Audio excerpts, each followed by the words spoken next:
Entrevista com o Dr. Gilmar Bernardino, da Gilmar Prev. Bom dia, doutor Gilmar. Bom dia, bom dia a todos os ouvintes da Jovem Pan, né? É um prazer aqui estar conversando com vocês. Para o ouvinte que está nos acompanhando, o Dr. Gilmar hoje é uma referência quando se trata de previdência e também advocacia relacionada a tudo que se diz aí a questões de aposentadorias, né?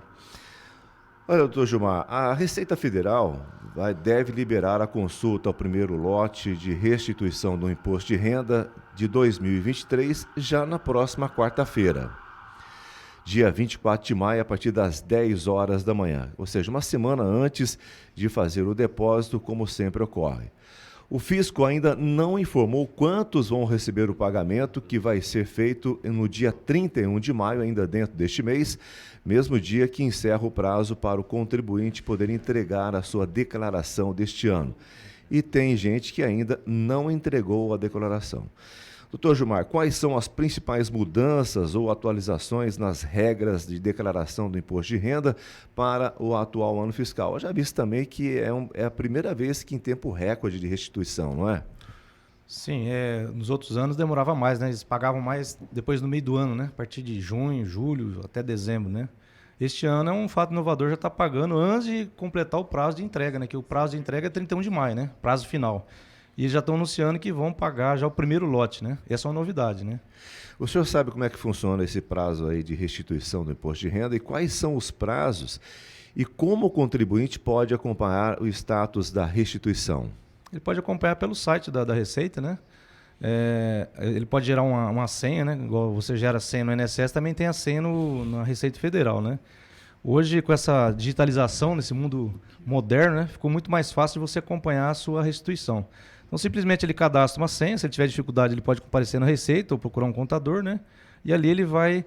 porque os lotes vão soltando todo mês, né? Todo mês tem um lote, até finalizar dezembro. Agora, aquelas pessoas que caem na malha fina, ele, em muitos casos, não consegue receber a restituição dentro do ano. Ele vai para outro ano, e se ele cai na malha fina, ele é requisitado na Receita Federal para provar aquelas deduções ou outros elementos que ele jogou na declaração da Receita Federal.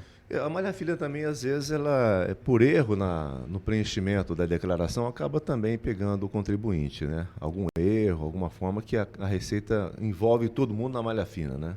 Sim, o grande convite que a Receita faz para os seus contribuintes, acho que 80%, 90% são erros, né?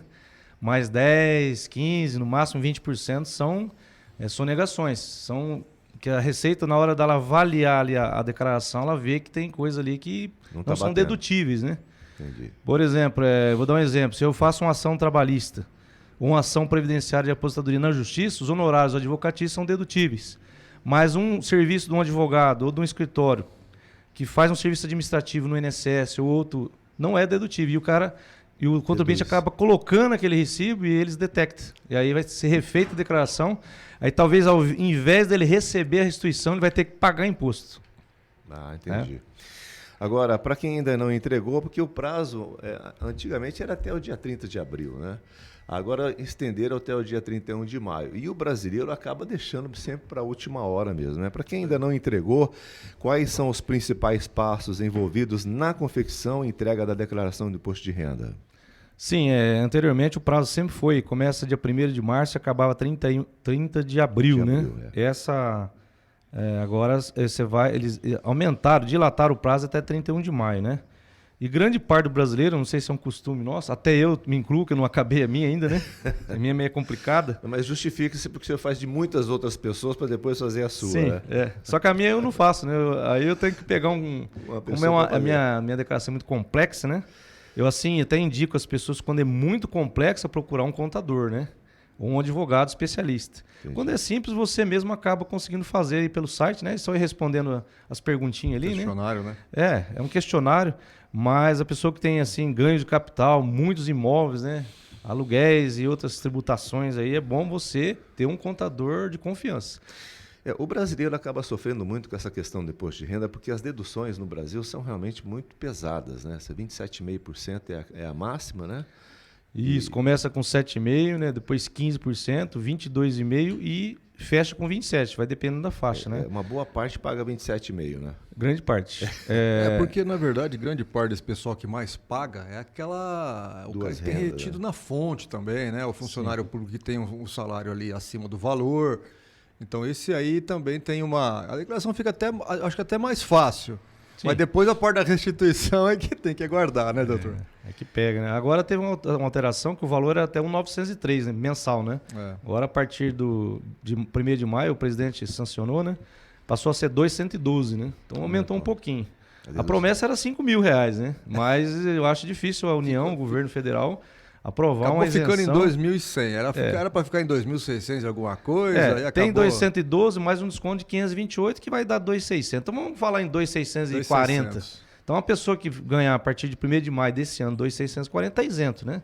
A partir disso começa a tributação, né? 7,5, vai naquela faixa etária. Nas faixas. Vai nas faixas, né? Tem muitas situações e várias deduções, né? Mais comuns. Quais são as deduções mais comuns que podem ser inclusas na declaração e também quais são as situações em que o contribuinte está obrigado a declarar o imposto de renda, mesmo que não atinja esse limite aí que o senhor acabou de dizer, nos rendimentos estabelecidos pela Receita Federal?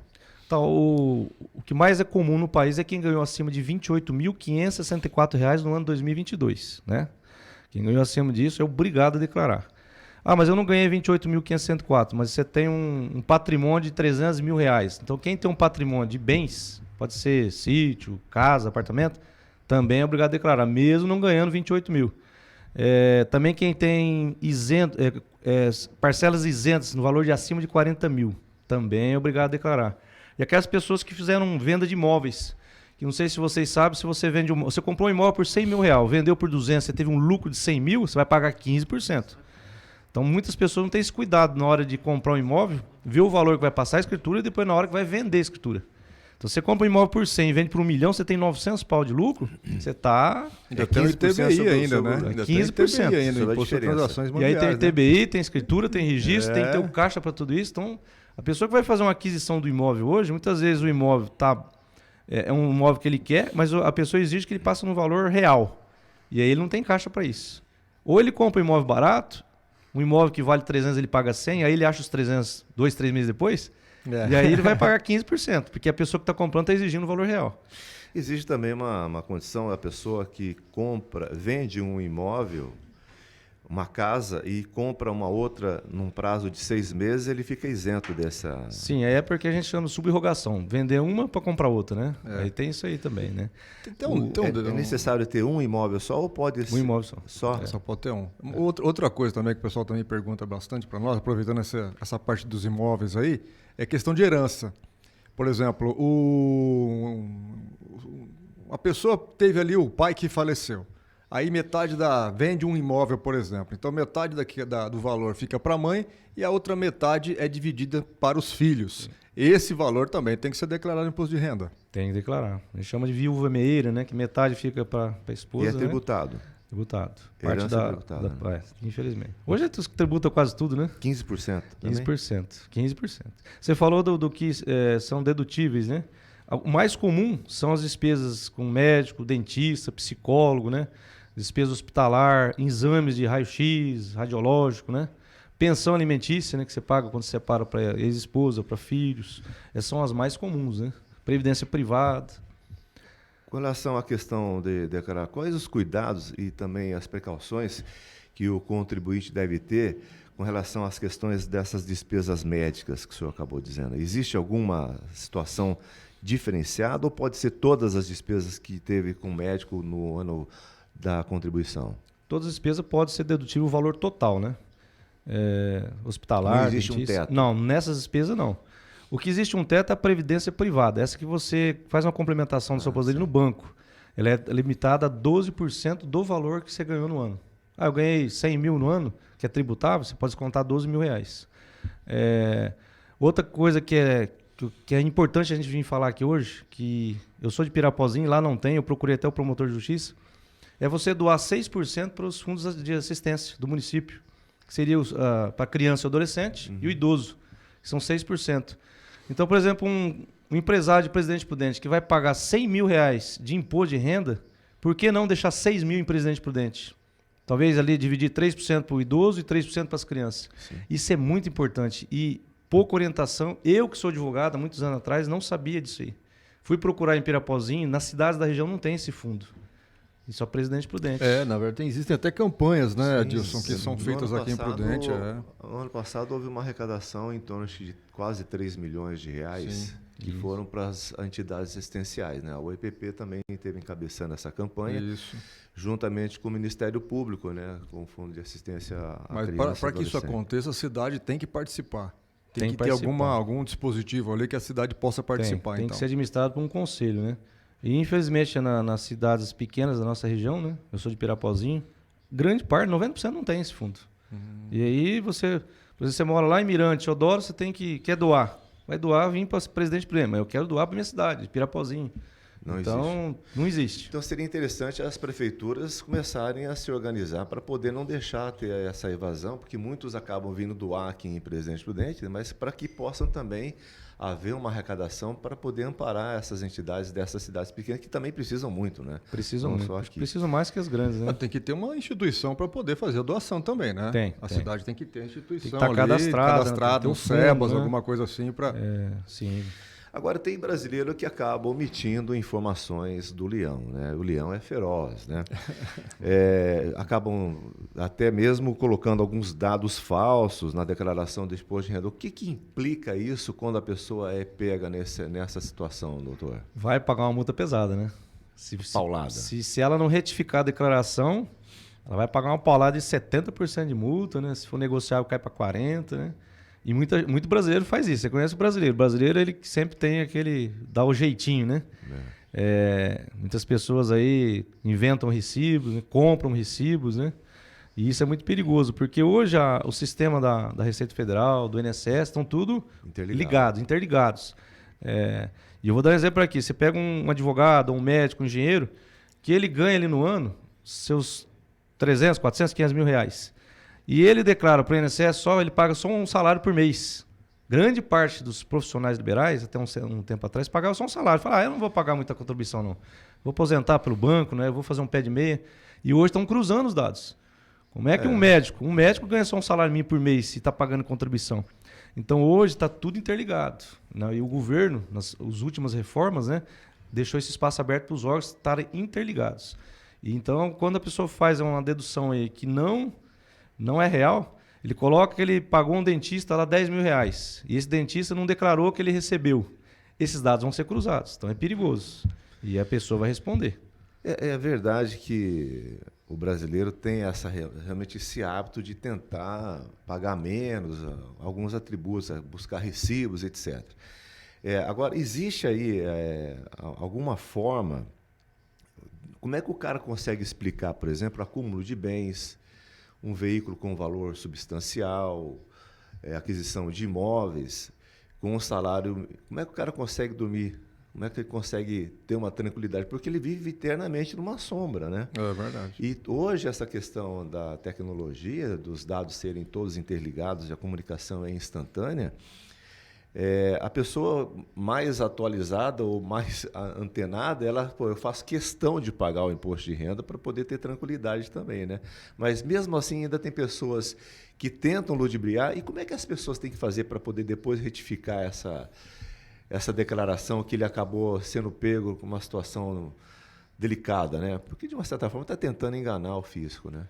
Hoje a gente chama de caixa, né? Você tem caixa para colocar, né? Como é que eu comprei uma casa e passei a escritura por 500 mil reais? Se eu sou um assalariado, eu ganhei 28 mil ou 30 mil no ano, né? Não justifica, né? Então as pessoas... Fica difícil dela retificar depois. Porque ela vai retificar, ela vai ter que provar de onde veio aquele dinheiro.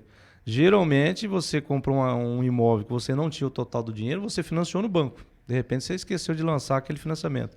Ou então, a gente coloca como emprestou de alguém.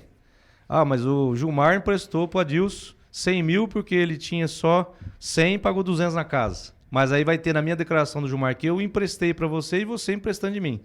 Porque tem que ter o caixa, né? Tem que bater, né? A sua evolução patrimonial, você tem que acompanhar. E muitas pessoas não acompanham essa evolução, né? Você tem que ter fazendo caixa. E é um problema sério no país aí que muitas pessoas não fazem isso.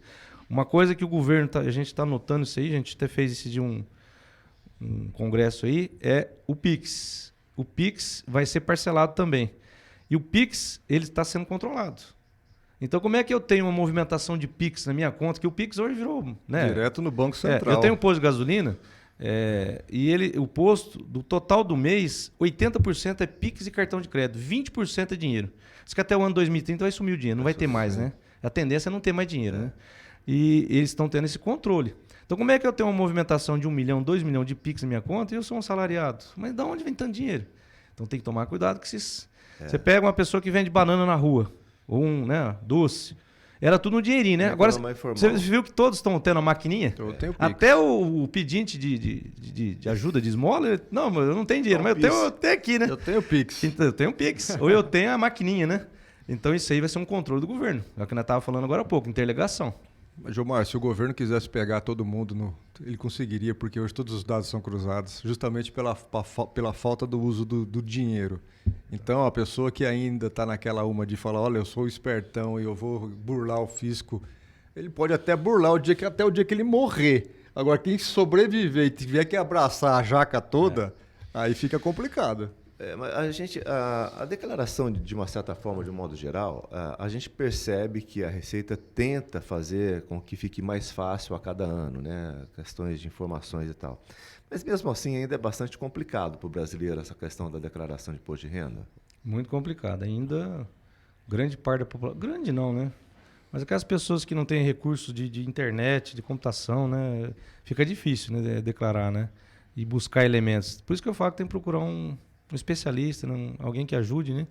Mas eu, assim, nesse decorrer que eu faço imposto de renda das pessoas, né, de clientes há mais de 40 anos, a dificuldade que a gente vê é que a pessoa no decorrer do ano ela não se prepara, né? Ela não vai pegando os recibos, né? Ah, mas eu paguei alguém lá, eu fiz o dentista lá, mas cadê o recibo? Aí vai lá, o dentista já declarou, né? E outras coisas mais, né? Então, e você comprou um carro e vendeu, você tem que tomar o cuidado de guardar o recibo que comprou, guardar o recibo que vendeu para depois cruzar. Porque também você compra um carro, também tem imposto, tá? E muitas vezes não toma esse cuidado, né? Você tem que ter orientação de um profissional. Tem até que eu falar, ajuda de um profissional. Aquele meme lá. Pegou aquele meme agora, na internet, né? E é verdade. Não entra não sem ajuda de um profissional. Não entra não, senão você vai acabar... Às vezes a pessoa não quer pagar R$100, sei lá, 150, que acho que um contador cobra, e ele vai ter um problema futuro e vai dar um prejuízo para ele, né? Então... Doutor Gilmar, uma pergunta. Eu vi um pessoal especialista em declaração de imposto de renda também, que pediram para que tomasse muito cuidado com aquela declaração e apertar o botãozinho lá do automático. Porque vocês podem até utilizar o recurso, mas deem uma boa olhada em tudo que acontecerá ali para não ter surpresa. Sim. Segue essa linha. Porque quando você está fazendo agora lá no site da Receita, você vai primeiro no rascunho, né? Para que você não aperte o botão lá do explodir, né? Que a gente chama. E confira bem antes. Mas se acontecer de ter algum probleminha, você tem ainda a chance de fazer a retificação, né? Após 31 de maio, né? Agora, se você não declarar até 31 de maio, você vai pagar R$165 de multa, né?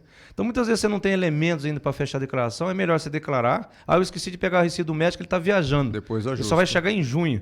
Faz a declaração e depois em junho você retifica sem ter nenhum problema, sem pagar nenhuma despesa. O problema é declarar, tem que declarar. Aí faz parte do jogo. Faz parte do jogo e é permitido pela Receita. Né? Muitas vezes você faz a declaração e esqueceu de alguns elementos. Nessa questão aí, por exemplo, ele já pode declarar o valor e depois juntar o recibo, ou ele declara o valor juntando o recibo na retificação? Pode ser. Se ele... Não, aí não precisa. Na realidade, ele só vai ter que juntar os recibos se ele for para malha fina. Você tem que guardar os documentos durante 5 anos. Para você comprovar caso seja chamado. Então... mas eu declarei, mas não tenho o recibo, você vai pegar o recibo só para uma possível chamada da Receita Federal, né? O problema é se você não sabe o valor que você pagou. Eu perdi o talão de cheque, não sei, o médico está aí, está viajando, e agora? Eu declaro, não declaro? Você não sabe o valor, não declara. Então declara. E aí quando chegar o médico, ou o dentista, ou o profissional, você pega o recibo e declara e faz a retificação. E se nesse caso o médico já fechou a declaração e não colocou? Aí também ele não vai ter condição de fazer. Ele falou, meu amigo, não posso te dar o recibo. Já aconteceu comigo, né? Eu como advogado. Declarei, já foi. Mas aí vira um problema, porque a pessoa tem um direito, não tem? Você pagou lá uma cirurgia, R$30 mil. O médico era obrigado a declarar. Aí se você tem provas, elementos, mesmo o médico, não vou dar o recibo que eu já declarei, mas doutor, eu paguei o senhor. Mas você tem um comprovante do Pix. Certamente a Receita vai aceitar e vai fazer o quê? E Ele vai para malha cruzar fina. o dado com ele, Sim. justamente. Agora você não tem prova nenhuma, vai ser a sua palavra e do profissional. Aí eu não aconselho fazer. Então, mas um caso de uma cirurgia não tem nem como, né, doutor Gilmar? Não tem. Não dá. Aí não dá porque tem hospital, tem um monte de coisa envolvida. Sim. A parte comprobatória aí fica muito fácil. Agora são 7 horas e 45 minutos. Repita. 7h45, nós estamos aqui nos estúdios da Jovem Pan nesta sexta-feira com a presença do Dr. Gilmar Bernardino, que é proprietário da Gilmar Prévia, especializada em previdência social e também imposto de renda. A gente vai para um pequeno intervalo e daqui a pouquinho a gente volta para tratar a respeito de aposentadoria com o Dr. Gilmar. É um instante só, a gente já volta.